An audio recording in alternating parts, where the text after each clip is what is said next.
कहानी की शुरुआत होती है एक काली अंधेरी रात से, जब जॉन ब्रेनन नाम का एक कॉलेज टीचर बेहद घबराया हुआ अपनी गाड़ी से कहीं जा रहा था। उसकी गाड़ी की बैक सीट पर एक घायल ड्रग डीलर था जिसे उसी ने गोली मारी थी। अब ये सीधा साधा कॉलेज टीचर जेल तोड़कर अपनी पत्नी को भगाने के लिए किस हद तक जाएगा, वो तो आपको इसका जीनियस प्लान सुनकर ही समझ आएगा। ये कहानी शुरू हुई आज से 3 साल पहले, जब जॉन अपनी पत्नी लारा और बेटे लूक के साथ अपने सुंदर से घर में हंसी खुशी जीवन गुजार रहा था। लारा डायबिटीज की मरीज थी, इसलिए एक सुबह उठकर वो अपना इंसुलिन का इंजेक्शन ले रही थी, पर अचानक उसी समय उसे अपनी जैकेट पर खून का एक धब्बा दिखाई दिया। वो तुरंत जैकेट को सिंक में धोने लगी, मगर इससे पहले कि काम पूरा होता, अचानक पुलिस उनके घर में जबरदस्ती घुस आई और लारा को कत्ल के इल्जाम में गिरफ्तार कर लिया। बाद में कोर्ट ने लारा को दोषी करार देकर उम्र कैद की सजा सुना दी, मगर अब भी उनके पास कोई ठोस सबूत नहीं था जिसके जरिए पुलिस को फिर से जांच करने पर मजबूर किया जा सके।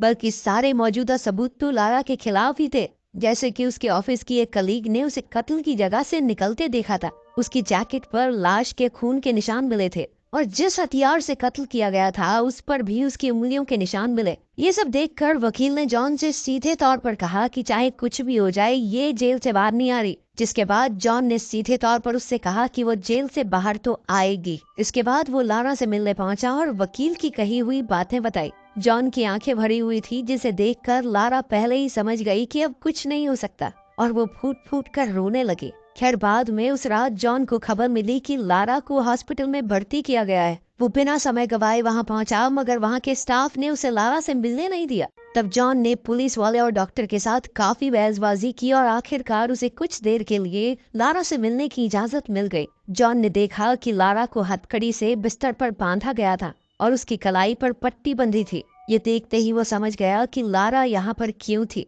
उसी पल जॉन ने ठान लिया कि चाहे कुछ भी हो जाए, वो लारा को जेल से बाहर निकाल कर ही रहेगा। अब जॉन ने जेल से भागने पर लिखी किताबें पढ़ना शुरू किया और फिर वो डेमन नाम के एक आदमी से मिलने पहुंचा जो आज तक पूरे 7 बार जेल से भाग चुका था। डेमन ने कहा कि उसे अपना दिमाग खुला रख के ऐसी बारीकियां ढूंढनी होंगी जिससे जेल के रोजमर्रा के काम में परेशानी खड़ी की जा सके। उसे अपनी मंजिल पहले ही सोच कर रखनी होगी और ये ऐसी जगह होनी चाहिए जहाँ ज्यादा टूरिस्ट न जाते हो। वहाँ पहुँचने का सारा इंतजाम पहले ही करके रखना होगा। साथ ही बस, ट्रेन स्टेशन और एयरपोर्ट से दूर रहना होगा। इसके अलावा उन्हें ऐसे नकली कागजात बनवाने होंगे जिन्हें कोई आसानी से पहचान न पाए और किसी दूसरी स्टेट से होते हुए भागना होगा। और सबसे जरूरी बात कि उसे सारी पेमेंट कैश से करनी होगी ताकि कोई उसकी लोकेशन न पता कर सके। इसका मतलब ये था कि उसे इतना कैश इकट्ठा करना होगा जो लगभग 5 साल तक चले, क्योंकि तब तक केस थोड़ा ठंडा पड़ जाएगा। इस प्लान का सबसे मुश्किल काम था पिट्सबर्ग शहर के ब्रिजेस को पार करना, क्योंकि वहां पर 9/11 के आतंकी हमले के बाद पुलिस पूरे शहर को सिर्फ 15 मिनट में सील करना सीख गई थी।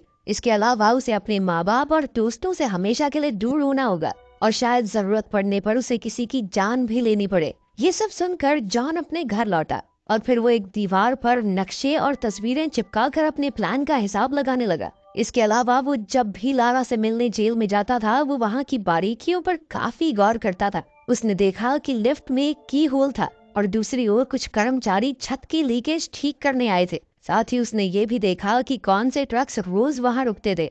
अब जॉन अपना प्लान बनाने में इतनी शिद्दत से घुस चुका था कि वो कॉलेज में पढ़ाते समय भी अपने लैपटॉप पर इन्हीं बारीकियों की जांच करता रहता। तब उसने अपने घर को भी बेचने का फैसला किया, क्योंकि इस प्लान के लिए उसे ढेर सारे पैसे चाहिए थे। अब उसे नकली कागजात बनवाने थे, जिसके लिए वो एक खतरनाक मोहल्ले में जाने लगा। वहाँ उसने एक डीलर से ऑक्सीकॉन्टिन ड्रग खरीदना शुरू किया और बातों ही बातों में उससे नकली पासपोर्ट बनाने वाले का पता पूछा। काफी कोशिशें करने के बाद उसे एक आदमी मिला जिसने उसे बार में जाकर एक डीलर से मिलने को कहा, लेकिन यहाँ जॉन के साथ धोखा हो गया और कुछ गुंडे उसके पैसे चुरा कर ले गए। तभी बार में बैठे माइक नाम के आदमी ने ये सब देख लिया। खैर, कुछ दिन बाद जॉन एक बार फिर से उसी मोहल्ले में गया और इस बार 2 बाइक्स ने उसका पीछा किया। जैसे ही जॉन घर वापस पहुंचा तो उसके दरवाजे की घंटी बजी। जॉन ने दरवाजा खोला तो माइक उसके सामने खड़ा था। तब माइक ने कहा कि वो उसके लिए नकली पासपोर्ट बना सकता है। जॉन ने उसे कुछ तस्वीरें और एडवांस में पैसे दिए और फिर कहा कि आज के बाद मेरे घर वापस मत आना। जॉन ने कहा कि वो किसी और जगह पर पासपोर्ट लेने आएगा। माइक इसके लिए राजी हो गया, लेकिन उसने जॉन से कहा कि अगर मैं दिए हुए टाइम पे नहीं पहुंचा तो तुम वहाँ से चुपचाप भाग जाना। इसके बाद हम देखते हैं कि जॉन प्लान के मुताबिक एक बंदूक खरीदने पहुंचा और फिर उस दुकानदार से बंदूक चलानी सीखी। फिर अगले दिन वो माइक की बताई हुई लोकेशन पर पासपोर्ट लेने पहुंचा, मगर थोड़ी देर इंतजार करने के बाद जॉन को महसूस हुआ कि माइक लेट हो चुका है, पर फिर भी वो गया नहीं, वहीं बैठा रहा। कुछ ही देर में वहाँ मौजूद एक गाड़ी चली गई और तभी माइक उससे मिलने आया। माइक ने उसे इतनी देर तक रुकने के लिए डांटा, क्योंकि असल में जो गाड़ी अभी गई वो एक पुलिस वाले की थी।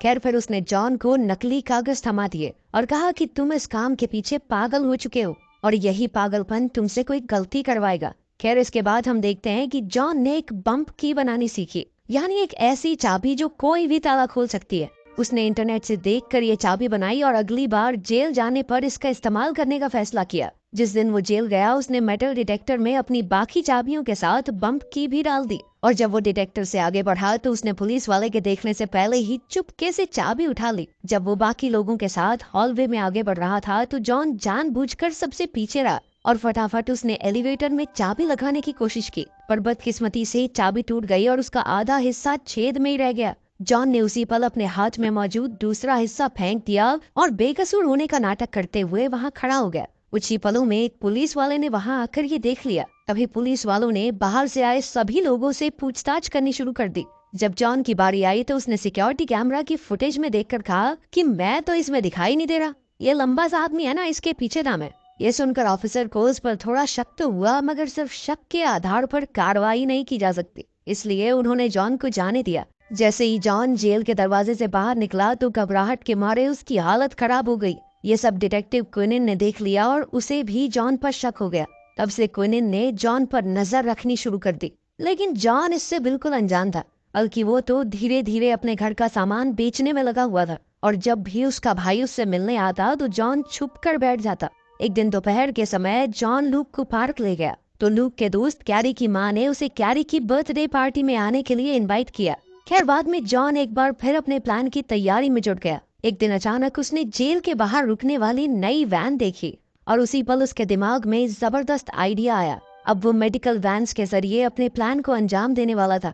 फिर जॉन ने लारा की डायबिटीज पर थोड़ी रिसर्च की और बाद में लगातार वैन का पीछा करके उसके आने जाने का समय पता लगाया। इसके अलावा उसने इंटरनेट से एक टेनिस बॉल के जरिए गाड़ी का लॉक खोलने की ट्रिक भी सीखी।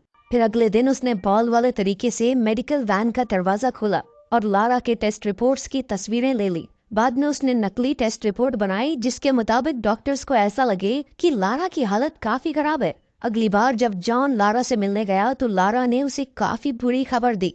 असल में 3 दिन बाद उसे इससे भी कड़ी जेल में भेज दिया जाएगा। यह सुनते ही जॉन के पैरों तले जमीन खिसक गई, क्योंकि अब उसे कैसे भी करके आने वाले 3 दिनों में अपने प्लान को अंजाम देना होगा। उसकी सबसे बड़ी दिक्कत तो पैसों की थी, क्योंकि अब तक उसका घर बिका ही नहीं था। आखिरकार उसने अपनी बंदूक उठाई